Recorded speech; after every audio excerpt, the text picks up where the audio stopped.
I do appreciate you coming by because I was freaking out yesterday. Do you guys all follow Jake Miller on Instagram? Someone's So like, you no. guys, so I heard one no. That was kind of scary. And I saw you were kind of sick, right? So you kind of had to change up your show yesterday a little bit? Yeah, so I have like really swollen glands in my throat all of a sudden. I think it's from being on like a really dirty tour bus for a month and like the air in the tour bus being like kind of gross and stale. So yesterday was the first time that we ever did like a fully acoustic show in Jacksonville, and it was really cool. It was like really intimate, and I just played versions of songs that I've never played before. It was really cool. Now, back to the tour bus. Why is it dirty? Like, how many dudes are on this bus? There's 13 dudes on the bus. You know, we're sweating a lot when we get off stage. We go straight to the bus. There's no showers in the bus. So when was the last time you showered? This tour's been going on for a couple weeks now. You're telling me you haven't showered at all during this tour? I showered like twice this month. No wonder. I'm going to go stand over here instead. No, I'm kidding. I try to shower every day in like hotels or gyms or something like that. Oh, there's definitely days where we don't shower, for sure. That's gross. Yeah, it's tour life, baby. I don't have any other way to explain it, but that's gross. Tour life. So I do want to ask you, how many pub subs have you had so far? Since I've been back in Florida, I've had one. That's it? I had one yesterday. I have this thing. Because I'm a sore loser and I did not want to accept defeat last time he was here with that beer pong game, I started tweeting him pretty much every day whenever I went to Publix. Like, hey, look at my pub sub. Sucks to be you because you can't have one. That was my way of getting back at him. Yeah. He never answered back, but... LA doesn't have Publix. It has this place called Ralph's, which is not the same. So yesterday, we literally got straight to Florida and we went That was the first thing you did? Straight to Publix. Chicken tender sub. So talking about the tour, everyone's excited. Who's going tomorrow to Revolution to see him? There we go. All right, so how receptive have people been about your new music so far? I think they loved it. I mean, everybody's telling me that they like it. If you don't like it, I'm sorry. You don't need to listen to it. But, you know, I poured my heart and soul into it. And this is like the first time that I've made a project that, you know, I've made like kind of the whole thing by myself. I wrote all the songs. I produced all the beats, all from my bedroom. I uploaded it to iTunes straight from my bedroom. So it's like, I feel like it's more of my baby than anything I've ever put out. So I'm more proud of it. So if people don't like it, as long as I like it and as long as I'm proud of it, that's all it really matters. I was going to say, do you feel like being independent kind of gave you more freedom in your songwriting process? Oh, yeah. Like you were able to just do whatever you wanted without anyone having to tell you anything? I can go home tomorrow and make a country album if I want. Well, speaking of which, what are you going to work on next now that this tour is wrapping up and, you know, the album's been out? When I get home in like 2 weeks, I'm just going to get back on the grind and start making new music. I'm not really sure what the direction is going to be. It's definitely going to be different than anything you've ever heard from me, but still in the same path. But as an artist, it's always just fun to challenge yourself and kind of outdo yourself and try things that you've never done and play instruments that you've never done. I really want to go home and get a lot better at the guitar. Touring with my guitar player, Mike, he's like an incredible guitar player, and it's like really inspired me to want to, you know, get really good at guitar. So maybe add more elements of that into my music, and yeah, I don't really know. It'll be good though. I'm so excited. I'm not going to lie to you. In my top 5 albums, you are in there with 2AM in LA. Like, I'm not kidding. Ever since his album came out, like after you left, I'm like, all right, this first song is good, but sometimes you buy an album and it's like, oh, only 2 songs on it are good. The entire thing, I think I even texted Scott like a couple of days after, and I was like, dude, I can't stop listening to it while I'm driving right now. Thank you, man. My Appreciate parents. that. So top 5, I'm gonna tell you, these are my top 5 albums. I want you to do your top 5, right? Okay, I got you. My number 1 album ever is Maroon 5, Songs About Jane. Then I'm a John Mayer fan too. So John Mayer Continuum, Okay. John Mayer Battle Studies. Okay. Then it's your album. Thank you, man. And then Zayn's album. Those are my top 5 albums right there. And I'm so happy you're here. Like, I was genuinely excited. Crazy. I was in front of your mom singing along to all the songs during soundcheck. Yeah. Like, I think I can consider myself a fangirl. What are your top 5? You're a fanboy, bro. You're a fanboy. No, I fangirl. Like, when I see Jake Miller, I'm like, oh my God, Jake! Thank you, man. That means a lot, though. That means a lot. That's what you guys sound like. All right, so what are your top 5? My top 5 albums, if you had an album out, yours would be in it. Oh, yes! Jake Miller's my number 1 fan. Only fan. I would say Battle Studies is my favorite John Mayer album. Okay. Then we got Take Care, I guess, is my favorite Drake album.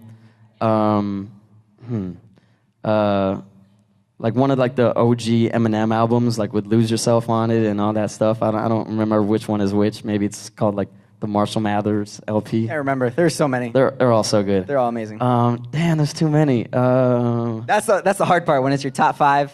Damn by Kendrick Lamar is a really good album. One more. I lost count. Does anyone been keeping count of how many albums he said? That's 4. Oh, you're missing 1. Are you allowed to put your own album in the top What? 5?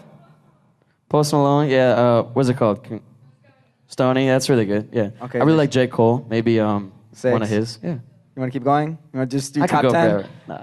Billboard Hot 100. All right, Carolina, do you want to grab somebody? We want to allow people in here to ask their own questions. Who do we got? Uh-oh. What's your name? Gianna. Gianna, you've got the mic. Hello. Hi, I was wondering what's the craziest fan pose anybody has asked at a meet and greet? The craziest fan pose? Wait, I don't think I'm allowed to say it. Is it this one? Is it this one? Oh, no. I saw this get- one on Instagram. I get that like once a day. Oh, okay. I was like, that's. No, I I see thought you some- honestly got engaged when I saw that the first A time. lot of Like, people damn. did. I'm like, why does everyone think this is real? But I never really realized, like, nowadays, everybody wants a crazy pose. Nobody just wants, like, a regular picture. Everybody wants a picture where they're being picked up or a prom pose, which is cool. I mean, it's your picture. I'm always down to do it. I actually dropped somebody in San Francisco, though, so No. so I'm not really supposed to pick anybody up anymore. But yeah. All right, well, we get the next question. I want to ask you, so I've been listening to this album like crazy. I just want to know, is the entire album about your ex-girlfriend, the same one ex-girlfriend? So there's a lot of every single song on that. That's a good question though. Every single song on the album is about a specific like experience or person. They're not all about the same person for sure. There's some songs about like No Return, which is kind of like a little sexier of a vibe. That's about somebody else. I'm not gonna say who. There's can't help myself. There's a bunch of songs that are not sad songs about an ex, you know, but they are all based off of True real stories. stories and real people for sure. Do those people know which songs are about them? Like, have they No. hit you up like, Jake, I know this song's about me? Absolutely not. They'll never know. Have they asked? Have any of them hit you up since this album came out asking, like, is this song about me? Is that one about me? Nope. You're a liar. And I would Look never at- admit it if they Look at the asked. face right there. He's No, I totally swear. lying right now. Swear to God. Not one has hit you up and been like, you know what? Let's give it a second chance because I really like that song. Nope. You're a liar. All right, Gato, where you at? Yes, I got JD right here. She has a question. Hello. Do you get nervous at your concerts? I never get nervous. I don't. I mean, I hope that was. That. You got nervous? Don't be nervous. Do you get nervous when you go to school? Yeah. She wouldn't It's know. just She kind of like skipped what today. we do, you know? So it's what I do every day. So it's what I love to do. Being on stage is like my favorite thing. Seeing all you guys sing the words is like my favorite thing in the world. So there's not really much to be nervous for. But there was a time when you were nervous. Pretty much the first show I ever played, the first show I ever did when I was 19, I opened for Snoop Dogg. That was the only time I've ever been on stage nervous, and that was the last time I was ever on stage nervous. I Was don't that know. the same show where you brought your friends? 'Cause I saw you post you had Yeah. all your friends on stage with you. Yeah. How did you convince them to go on stage with you? Like, Well, it wasn't 'cause- hard to convince them. They wanted to go on stage, too. Well, what do they do? Like, what do they just come out and They were just like, jump around? Like, yeah. One guy had a video camera, but he wasn't even videotaping. He just felt awkward dancing, so he was just like, but it helped me a lot. You know, I didn't know what I was doing on stage the first time I went on stage. I was wearing like those big blue blockers. Do you remember those? The orange glasses. Yep. And I was just looking down at the floor the whole time. I didn't want to look up and see everybody's face. So, but then that was kind of like the night that made me fall in love with performing. So ever since then, I've never been nervous. all right, Gato, where you at? I'm waiting for her, you know. She's gonna make her way down. So how does it feel to finally be back home? Feels amazing. Thank you for asking. My mom's over there. She picked me up from the tour bus this morning. Everybody say hi, Mom. Hi, Mom. Yeah, it feels amazing every time I kind of like drive into my city. Hi, guys. Every time I drive into Weston, I just kind of get like butterflies because I spent my whole life there. And I don't get to come back that often, maybe like twice a year. So it's always so much fun, even when the weather is bad and raining. I kind of actually like it more when it's raining because it never rains in LA. So it just reminds me of home when it's like really bad weather. I just want to like sit on the couch and watch movies with my family. Now, speaking of home, Palm Boulevard, you told us that was your favorite song when you were writing the album, right? Yeah. So what's been your favorite song to perform on tour? Probably Palm Boulevard, actually. Still? Yeah, I actually just got a palm tree tattoo. There it is. You did promise you were going to get that last time you were here. I did. I've wanted it for a while, but it just like symbolizes, you know, Obviously, I didn't get it because of my song. I got it because of the street I grew up on, which was Palm Boulevard, and also Florida. And it just kind of reminds me to, never forget where I'm from and what's important to me, and that's my family and my friends and the city that I was raised in. Now, I think a lot of people in here want to know, what's your relationship status? I'm single. Oh, God, you heard the excitement, right? That's what I was looking for. I guess so. That didn't sound very exciting. There was subtle excitement. Who can relate? Woo, woo. So let me ask you, when you're on tour and you stop somewhere, do you like fire up the Tinder and the Bumble and all that? I've never been on any of those apps. Some of my friends do. So, I'll kind of like look over their shoulder and be like, swipe right, swipe right. Are you just going to come here and lie to all of us right now? You can look through my phone. I've never downloaded any of those apps because I'm afraid that like somebody is going to like recognize me. And if they do see me on there, like it's just, I feel kind of like embarrassed. But that could work in your favor. Then, you get more people. Well, there's a lot of right Instagram DMs. Those are really popular these days. Oh, there's a lot of Instagram DMs. Okay, tell us more. Tell us more. We want to know about these Instagram DMs. What do you get in your Instagram DMs? You don't want to see.